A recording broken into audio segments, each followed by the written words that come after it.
अस्सलाम वालेकुम क्लास। आज हम पढ़ेंगे new Oxford Modern English class 5 third edition. आज हमने पढ़ना है chapter number 3 Robinson Crusoe. That is the book that is written by Daniel Defoe. Daniel Defoe was born in 1660. His father was a butcher and Daniel worked out a number of trades before he started to write at the age of 40. He wrote many poems and occasionally wrote criticism of the government. Sometimes he was sent to prison when he was nearly 60. Now we will come towards the story. This is a story that is based on a person who is sailing the ship. We started our journey in a good weather. It was a hot day. After about 12 days, however, a violent tornado came from the north. The waves rose high, side was black, and the wind howled through the sails. 2 members of the crew were washed overboard, and the day or two, the ship began to leak. We charged our course and sailed the hurricane. By the next day of a second terrible storm attacked us. We could see the shore and some unknown, but the sea was very rough. The main dashed down and we were afraid of to approach close to the land. इस paragraph में उन्होंने बताया हुआ कि उन्होंने अपनी journey start की थी। तब दिन बहुत गर्म था। 12 डेज़ तक उन्होंने ट्रैवल किया तो अचानक एक टोर्नेडो ने नॉर्थ साइड पे हमला कर दिया, जिससे उनकी शिप की हालत जो थी वो बहुत ज़्यादा ख़राब हो गई।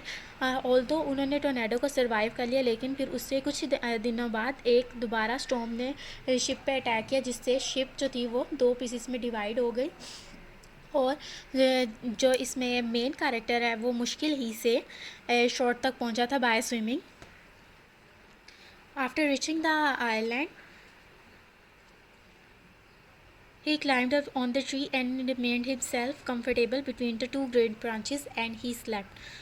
When he woke up in the morning, then he again go to sleep because he is very tired.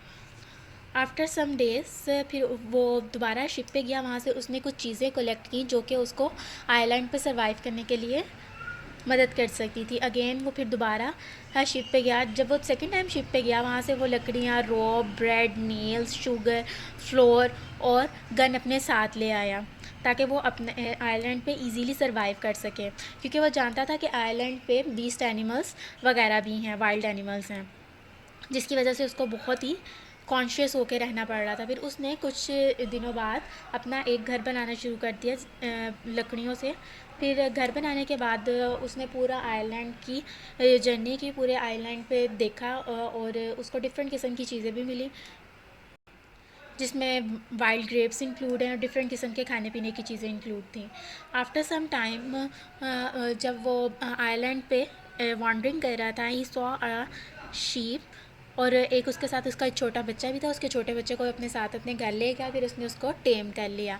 टेम करने के बाद उस बकरी के बच्चे ने उसको कभी भी नहीं अकेला छोड़ा। आफ्टर सम टाइम जब वो शोर पे गया, उसने देखा कि वहाँ पे उसको एक फुटप्रिंट नज़र आया। If you want to read this novel more then you can search on the net. अब हम इसकी एक्सरसाइज की तरफ आ जाएंगे। क्वेश्चन आंसर हमने ऑलरेडी डन किया और इसमें जो न्यू कंसेप्ट है दैट इज़ अबाउट एडवर्ब, और एडवर्ब मैंने आप लोग को पहले ही करवा दिए हुए हैं। सो आपको ये दोबारा कॉन्सेप्ट मैं नहीं दूँगी।